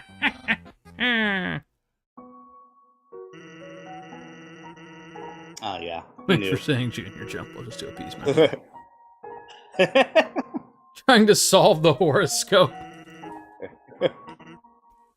Alright, I gotta see what's up here. Oh god, now the game froze. Alright, it's back. Did it really? Okay, good. I think this tree has a camera in it. Oh, maybe it doesn't. Oh, the rock has a camera in it. The rock has a camera. Now, is that Flowey or There's is a that lot of hidden Papyrus? cameras in this area. It's either Papyrus or the Ninja Dog. The Ninja Dog. Smell danger rating.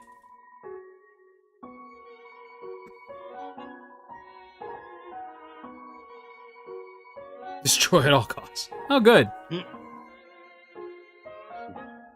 Oh, this is just the two dogs, the guard dog's home.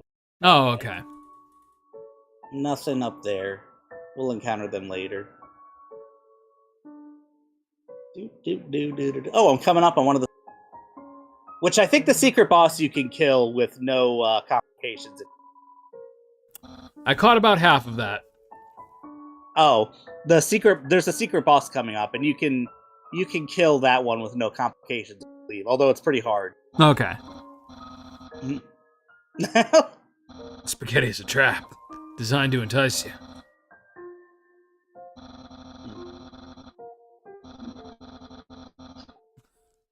Oh no, it keeps freezing. There it goes. Oh shit. Okay, so now, oh shit, we're gonna have to run some tests because now I'm honestly not sure if the errors we've been having are the internet or the microphone. Huh? Yeah, I mean, because it's freezing on you. I mean, not for very long, and it doesn't seem to be at the same time as your microphone is being weird. So it's entirely possible that it's two separate issues. All of the settings say it might spaghetti. just be severe packet loss or something. Yeah, it could be. Regardless, it's not enough to be like an actual issue, so no worries. Okay. Did you say warning dog marriage? Yes. Cool. Oh god, there's 3 of them.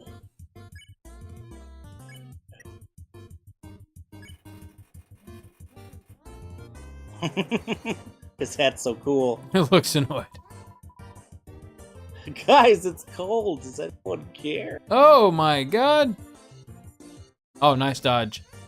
Sick dodges. Phew. I know some of like the challenging bosses in this game can be like really wildly difficult bullet hells. I mean, the pacifist run, even the pacifist run definitely has some challenges. But the genocide run is much harder, for sure. As well it should be. Not the regular monsters. Oh my god. Dear God! By the way, did you ever end up playing, shit, what did I buy you for your birthday? Ikaruga? No, not yet. Have you ever played it? I should. Yeah. Okay, so like I played like a tiny bit of the GameCube version, and I realized immediately this game was not made for me. But I was curious to see like if it's one of those ones that you could do and then show me how to do it. Okay, like on Play the Hits. Obviously, it's a hard game. I can do it on Play the Hits. Honestly, for me, the harder part about that game is switching between the black and white. Right. Shooting. Yeah, that's its main mechanic, right? Yeah, and for me, it's like thinking too much. I'm like, oh, gee, like avoiding stuff. I mean, yeah, I can do that, but I can only focus on one thing. So doing that plus like trying to absorb some things is it's a lot. It's a lot. Yes, yeah, like I said, I played through a little bit of it, like just an emulated GameCube version, but like I could tell right away, it's like, oh shit, this is absolutely way more than my feudal brain is able to comprehend. Yeah, and that's what I played too. Is I think we allegedly burned it on a disc because you could do that with the Dreamcast.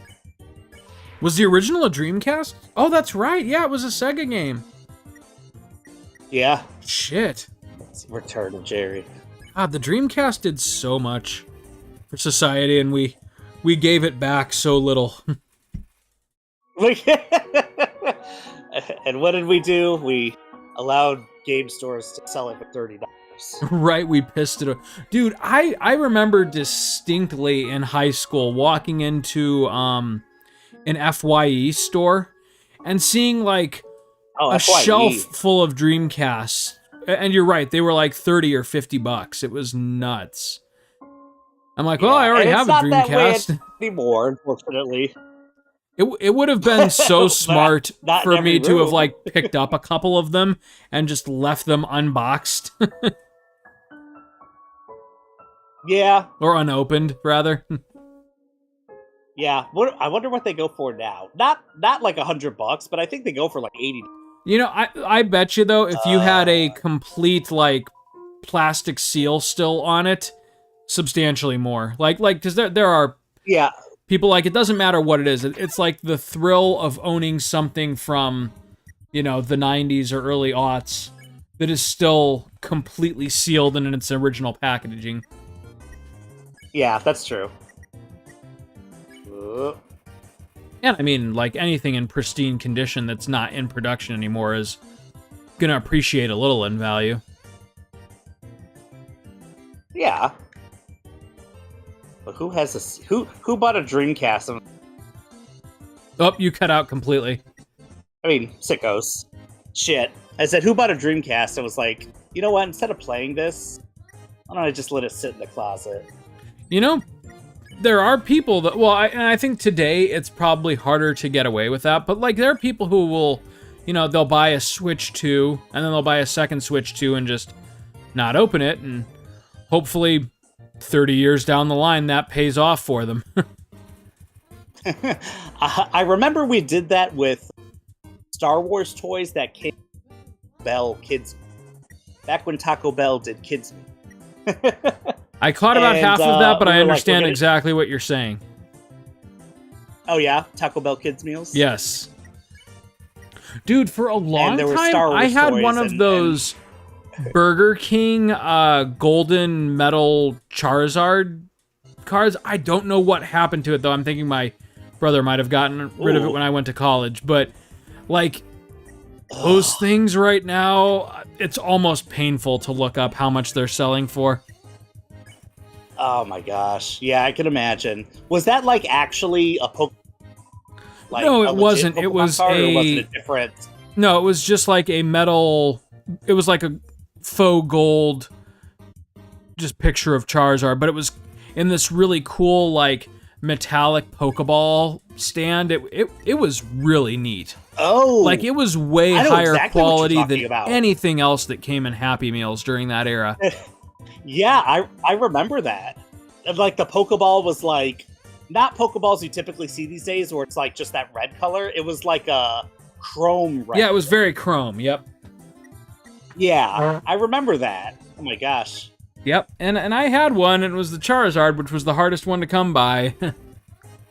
Oh my god. Yep. Oh, speaking of which, one thing that Legit. I did have the foresight to just kind of keep with me over the years, and in a protective case, no less, I have a, I probably shouldn't even say this on the internet, I have a Charizard Pokemon card, like, from the olden days. Oh, like that original one that I don't know how much they go for now. It is, I remember it is not a first edition, which are the really Okay. valuable ones, but it's still like it is like I remember the day that I got it. Dad took me to Mel's card shop in Napoleon, Ohio, and I pulled it from just a random pack. And that same day, while we were still in the store, I bought a, transparent plastic case, like a hard shell case, and put it in there, and there it has sat for, that had to have been, what, 1997, 98 or so? Going on 30 years. Wow. Yeah. Like, I'm looking at it Yeah, right that- now. It's in pristine Oh, condition, sweet. so it's worth Yeah, something. That is, I'm sure that's definitely worth something. Yeah. Though, I do think it's kind of silly. Like, yes, it's worth something, but, like, I can't see myself ever being so hard up for Actually cash selling it. that I would need to sell it for, $300. Like, not even enough to Yeah. pay for, like, a utility bill. Right? Yeah, like seriously, not even like one day of work. Definitely keeping and just being like, hey, I have this, like Yeah. for sure. It's more just like, as time passes, I'm one of the few people that still has this and in good condition, right? Yeah, for sure. And like that that's was not- for me, like the reason that I've kept it is that is the generation of Pokemon that I actually played and enjoyed, right? It was Gen 1 and Gen Yeah. 2. So it's really cool to have something that's becoming like increasingly rare from those days. It's kind of neat. for sure. I can't imagine anything that I would have that's rare that I would actually want to, because pretty much anything I get, I want, and I don't Right. actually want to ever get rid of it. Yeah, for me, like the mark where like I would actually consider parting it with it would have to be like, if I had one of those games that has become so rare and such a collector's item that people are like dropping 10,000+ on eBay for it, like then I would absolutely, like, I don't Yeah, need. I don't at like. least I can consider play it. Xenogears on a ROM just fine. You know. Right. Just take some pictures, just so you remember you had it. Yeah. Right. You know. Like if it can change the quality of my retirement, yeah, I'm gonna sell it. But if it's just a Yeah. couple $100, no, why would I part with that? Oh my gosh. So we went to Gen Con. It was like me, Addie, the pup, and pretty much what I did there was a lot of shopping. Nice. I was looking for like magic cards, and they had like a lot of individual cards. Some of it, like I went to a card shop and it was almost like an auction. It was like, oh, do you have the Buster Sword? Oh, we don't have the foil version. Oh, but and then someone else is like, wait, you got that version? $80? Okay, I'll take it. And it's like, oh, dude, shit. that reminds me. I gotta they were open up the definitely rest of my selling- packs. Oh, how many other packs do you have? I've still got a couple from like the night that we did our openings. I've just been like Oh, so shit. busy that I haven't opened them. I'll grab one right you now. have- Fuck it. Give me a second. One of the ones that you have is definitely like a collector that, at least now, is definitely going for like $200 or so. Say that again. Oh, one of the packs that you have is definitely like a couple $100. I'm thinking, or if it wasn't, then it's going for a couple $100 now. Is it the Kefka one? I think it is. Oh, shit. It's in a white. It's in white packaging. Maybe it has Terra on it. It's like a commander pack, but it's not the black commander pack. It's a white commander. Oh pack. no! See, I have the black Terra Commander pack. Okay. Which, speaking of, I was so sad that I did not get that, and then it turns out, Andy got it. Oh, that's sweet. Super happy about that. I bet. Now let's see here. I need to figure out where like the Let's say I ate unopened his frozen packs spaghetti. still are. The problem with these magic packs is they make them so freaking hard to open. Like, I don't want to destroy the open? fancy Yes. cardboard, you know? Like, why do this, Magic? Why make something this pretty and then make it so that you, like, have to partially destroy it to get the cards out? They gotta Alright, make so that was it the special difficult booster. The Kefka one. I'm gonna leave that there since I've Okay. already opened it. I still need to get, like, a Yeah, good binder. Oh, that was my other birthday present. Is I got a nice binder, so now I can put these things neatly away. You know, I know, like, now there's it's like some every on paycheck I Etsy that get. are, like, Final Fantasy themed. I'm just too lazy to actually buy one. Yeah, I get you. Alright, I'm getting up again for a second.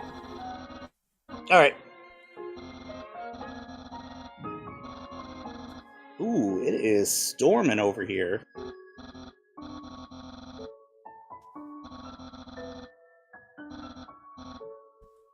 You know what's weird, though? I, like, haven't opened my starter kit because it's all, like, predetermined. Like, there's no Oh, yeah. surprise cards in that one, so I didn't open the starter Yeah. pack. Yeah, I mean, there's some fun cards in there, but yeah, you're. Oh, you cut off again. Oh, is the starter pack? Is that the one with Sephiroth and Cloud? Yes. Okay. Alright, let's see. Fresh pack here. While you're solving this puzzle. See if there's anything else worth writing home about in one of these. Oops. If you're talking, you are, like, completely mute now. I'm so sorry. No, it's okay. I'm not talking. Okay, good. Shit. I like the PlayStation symbols that they decided to include on that. Yeah, right. I don't know if there's any. Oh my god, I'm so dumb. Oh my god! Uh, Alright, let's see here. Okay. Got a got random it. hero. I know there's a Oh, it's a million ways to double-sided solve card, though. this, but- Food. Oops. On one side, it's food. On the other side, it's hero. Okay, I've Hero. got a green mountain chocobo. A Hootrub Forayer? No idea what that is. Oh my gosh, a scene from FF2, Commune with the Beavers. That was hilarious. Oh, I have a foil Commune with the Beaver, Nice. and I was just like, oh shit, how much is this? $3. $3. Oh my god. I was like, oh, this is cool. And such a random fucking scene. Like, why? But I do appreciate that they definitely, did their homework. Oh yeah, yeah. That's more what I'm enjoying from these. It is just like Yeah. the sheer amount of like FF lore and research that went into creating the cards. It's so cool. Yeah, it really Ooh. is. I got one of those like full card prints. This one's called Vanadil Adventurers. That's pretty sweet. Is that FF14? Vanadil was FF11, I believe. Oh, Ooh, Black the Waltz FF that number I 3. know That's cool. absolutely nothing about. Oh shit! Okay, I want to know what that one looks like. I was very tempted. There was definitely some cards that were like $100. I'm like, no, they had some $5,000 cards. Oh my god. They had like the chocobos and everything. Yeah. But I was very much tempted to get like a Tara Branford, like the Amano arts, and it was like $30. Okay. But I held off. That's pretty cool. I just got one that I think is really cool. It's not foil or anything, but it's Rydia's return from FF4. It's the scene where she comes back and helps you beat Golbez. Oh, cool. That is a cool one. Garland, Knight of Cornelia. Nice. Oh, I finally got so a foil happy. one. It's Squall playing Triple Triad. That's awesome. Oh, that's cool. Ooh, and I got a foil version of the Light of Judgment, which is a really cool one. Oh, I want to see what that one looks like. I'll take a picture of it and send it to you. Okay. I was also, because I know Amano did like some new original for some of these cards. He did like 20 new pieces of art. Oh, for real? And two of them, and they're basically like different versions of cards that have other art on them. So there's like a Battle of the Big Bridge that has like, someone else doing art, but then Amano did a different version of the card that's worth a little. Probably my favorite one is the Giant of Battle. Ooh, And that sounds cool. yeah, because also the art he did for the Giant of Babel when the game came out, like none of them. I guess one of them kind of looked like what ended up being in the game, but neither of them looked exactly like it. No. And so, like this new one that he did was Amano was really I guess more still like doesn't look like conceptual it. for like the early games. They couldn't possibly make a lot of his sprites or his artwork come across in the sprites. Oh yeah, definitely a lot of conceptual. Though even starting with FF4, a lot of the enemy. Oh yeah, the enemies. Like, okay, the enemies looked a lot like his art. Yeah, for sure. But yeah, like there was just no way really to translate like what he was creating into like the actual world of those games. Oh yeah. And so there was a lot of, what do you call it, like liberties that he took as well. Even like you in the Pixel remaster, so like, yeah, this one wasn't used in the game, but this was. But it's like, well, but none of the FF6 characters had like a little familiar, but he would just draw a little bat or something, like, or a little Moogle with someone. Yeah, I understand that horrible explanation. Ooh, okay. So as you were talking, yes, I opened up Sparks. a second one. This is hella cool. I got one of the Arts series cards. And it's really sick-looking cloud. I'm going to send you this picture, too. Ooh. Oh, The man, art this series, thing just looks premium. Does it say, like, number or something out of 52 Yeah, 50 or of something 53. Like that? Okay, gotcha.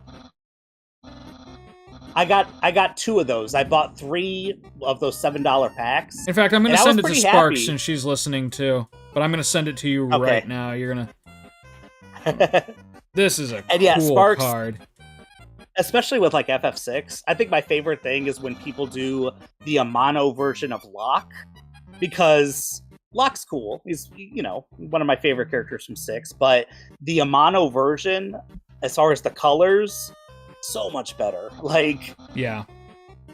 I do love that the Dissidia Dissidia games. This one off to the side. Sorry, go on. The Dissidia games had like the Amano version costumes. Uh-huh. Like in the PSP game. You know, which I thought was so loved cool. those. I loved the first two Dissidias for exactly that reason. They were such a cool marriage of Amano's art with like the 3D graphics.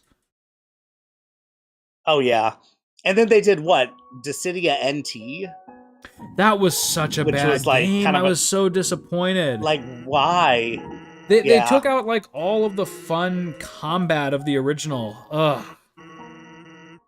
Yeah, it's like, hey, we're finally gonna put this on like PS4 or something and update the graphics, and we're gonna take out everything that's fun about it. Oops, Sparks just saw the cloud card, and yes, that is gorgeous. It looks really neat.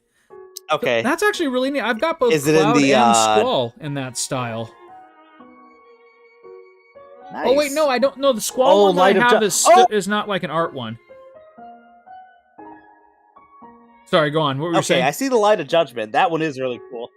No, the Light of Judgment that you sent me, that is really cool. Okay. But where did you send the cloud art? I sent it in a text to you and Sparks together, so it's a separate text. Oh, okay. Oh, here we go. Oh shit! Right? Oh, that's cool. Wait, holy fuck! It's signed? Apparently. That's cool. I was gonna say I might actually be sitting on something there. I should proceed cautiously. I mean, yeah. See, because they have whatever 50 of 53, but special signed version 10 and a thing. Yeah, right. Well, I mean, There's it's an not. It's app clearly that, not signed that with Eric like an was actual using. marker. It's printed on there, but No, still no, hella for cool. sure. Like to the Alrighty. point where Well, I'm very we're almost at gingerly putting Snowden. it back in the packet just in case. Yes. Figure out how much that one is worth. Don't sully it We with my definitely, horrible fingerprints. With your oils and skin flakes and such. You know, we joke, Um, but like it's weird how much I like know. in 20 years that makes a difference to card collectors. Oh my gosh. Ugh. Yeah, I didn't get any like super valuable pulls, but I was so happy that I did get the I know you have this one too, but the suplex of the train. Yes. I was Yeah. so glad I got that one. You know, so. it's frustrating and cool at the same time. Like, because these are, pieces of art that are near and dear to like our nerd hearts, but like already they've just completely vanished from store shelves. I don't know about you, Oh, but yeah. I have not Yeah. seen any in the last couple of weeks. Like in my local No. retailers, If you- which is a bummer. You can definitely go online and get them, and they're not that much more expensive than what they were selling at stores, but they are marked up. Yeah. Like at stores, they were like $7, and you can buy them online for like $10. Okay. But it's still a markup, which is bullshit. Yeah, I mean, like any kind of markup, just I don't know. It feels dirty. It is. It is dirty. But let us Wait, just enjoy okay, good. cool pictures of the games that we love. Yeah. Oh, it's funny that you were mentioning that. I just got another my gosh. Sabin suplexing the train. Nice. Oh, that's funny. Sahagan. Oh, the secret. Instant ramen from FF15. That's awesome. Nice. Is it literally Maruchan? No, they actually leave it generic for this card. Okay. Gosh darn teenage googly eyes. Ooh, here's a cool one from, ah. I'm thinking, FF14. Emmet Selk, Askian. What is that? And it's just kind of a neat, like, full card picture. Ride the Shupoff? Ah! Oh, Ah! cool, Steiner. It's just like an ordinary card, but it's just a cool picture of Steiner from FF9. Nice. I think I bought 3 packs, and I got 2 different Steiner cards. Oh, really? Or maybe one of them was like raiding Alexandria or something. Yeah, I gotta take a look and send you some of the cards that I got. My God, this Decorate thing some is not pleasant to look at. What's that? This creature you're sparing for some reason. Oh no. You know, the game's challenge Undecorate? is not necessarily in the game itself, but in finding the willpower to spare some of these abominations. Yeah. I mean, I'm not here to shame anything for its appearance, but Sparks the Ramen, that's amazing. I cosplayed Prompto, but in Chocobo Kigu? I'm not sure if I'm pronouncing that right, because I'm not attempting leather in the summer or ever, yeah. Dude, when FF15 came out, did you see the Conan O'Brien special where he played it? Yes, I did. It was like, nothing better than wearing all black leather in the middle of the goddamn desert. I was like, you're a real one, Conan. What am I supposed to do? I love that with he this? did that series where, like, he admitted that he's just not a gamer, but, you know, he gave it a shot, and he didn't just, like, play, like, Call of Duty, you know? He tried some stuff. Ow. Ow. Okay, now I get it. I kept decorating them and then... You kept decorating them what? There we go. I kept decorating... I didn't know what to do with this guy, but what I was doing is I was decorating him and then undecorating, and I was like, wait a second. Ah. Okay, I gotta undecorate some more.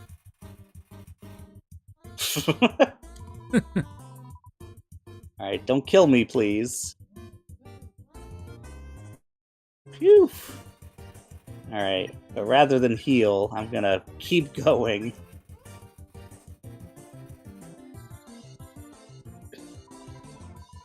A weight has been lifted. Alright. Woohoo!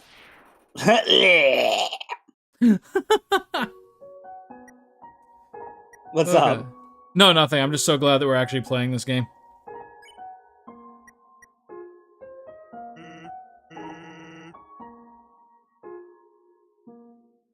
Oh, man. Sorry, I'm looking at a couple other FF cards. Some neat ones. No, it's okay. Send me the ones that you like. Yeah. I am not... Oh, apparently, I think it's the Switch version. You can go in here, and it's just the dog. It's just the dog. Computer. Yeah. Why would they put that The only on Toby the Fox Switch dog. version? Except for, like, the reason you were talking about, where, like, they have, like, a weirdly good relationship with indie developers. Yeah.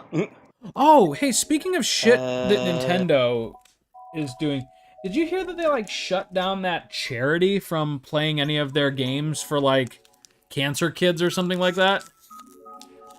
What, Awesome Games Done Quick? No, it was another one. I'll look it up and send it to you. But again, just really shitty. Like, they've been playing Nintendo games, like, legitimately purchased Nintendo games on original hardware for, like, years, and Nintendo just decided to shut them down, and...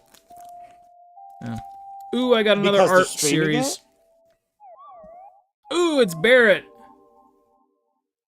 Oh, nice. And he looks cool. Alright, sending to you and Sparks. This one is not signed. It still looks cool. Those are my favorite ones, absolutely. Like the arts ones. Like, cause I'm never really going to get into Magic the Gathering and play it seriously.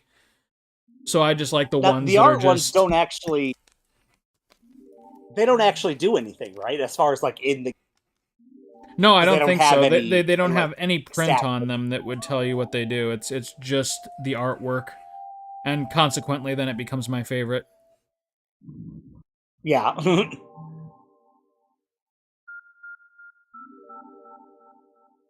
Kigurumi. It's sort of like a cutesy animal onesie. You usually see them as cats or owls. Okay, so like in Dragon Quest, I know what you're talking about.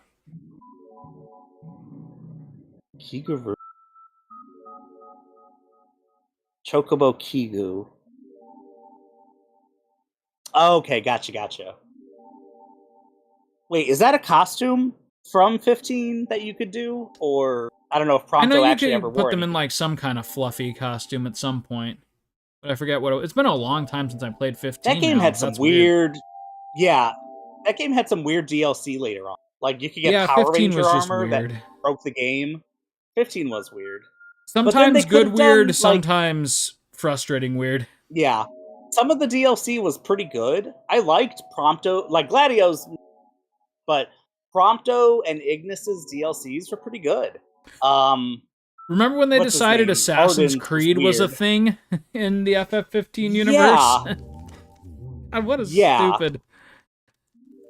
Like, cause there's like real story crap they could have been doing. I don't know. I mean, it was hey, fun, this but... awesome video game. I mean, at least it was free. Yeah, it was. It was free. Like, add like another fucking town for us to explore or something. Why are you doing this? But also, what was the deal with that? Like, why? Because I remember they had the Assassin's Creed logo in that. So what do you there call was it? a weird That endless trailer. If I recall correctly, there was a weird. I don't know. It was a short period of time. I think like less than 5 years. Okay, I remember this, boss. There was like a weird period of time. I think it was like overall less than 5 years, where Square and Ubisoft in America, maybe, were owned by like the same subsidiary. It was something weird. All I remember is that for a while, Square Enix technically was making Tomb Raider games.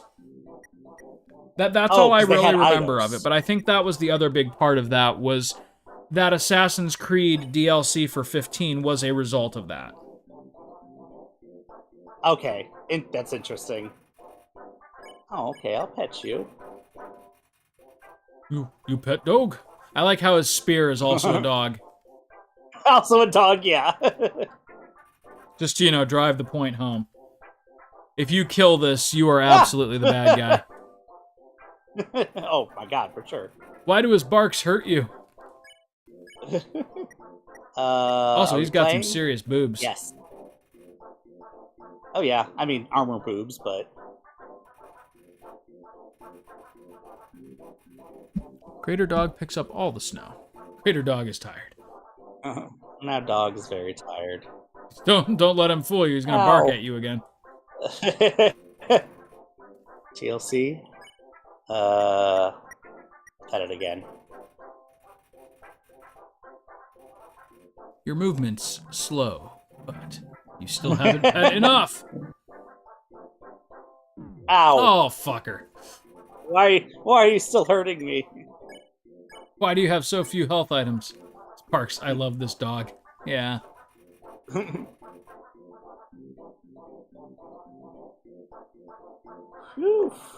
Alright. Content, so yeah, I could, but I think... What do I do? Tell me your hopes are forbidden. Yeah! How? There's a way you can make his neck stretch, and you can do it like 30 times. Oh, really? Let's see. What do you do? Play? Too tired. Okay. Oh, maybe I missed my chance. You're gonna die. Let me try ignoring him. Just closer. Ooh, some dangerous barks. Mm-hmm. Crater Dog is contented.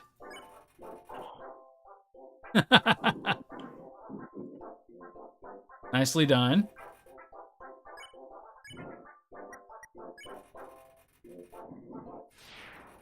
Hey! Okay. There you go. Ignoring him was the way. Aw, no! What? If I had shown mercy, he would have jumped out of his armor and been a cute little dog. Oh no. Well, that's okay. At least he got to live.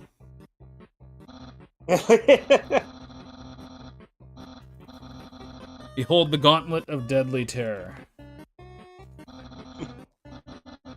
The dog.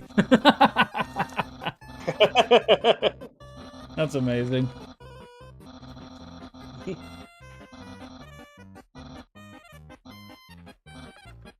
So again, Magic the Gathering, like, they make you destroy this beautiful artwork to get inside the boxes.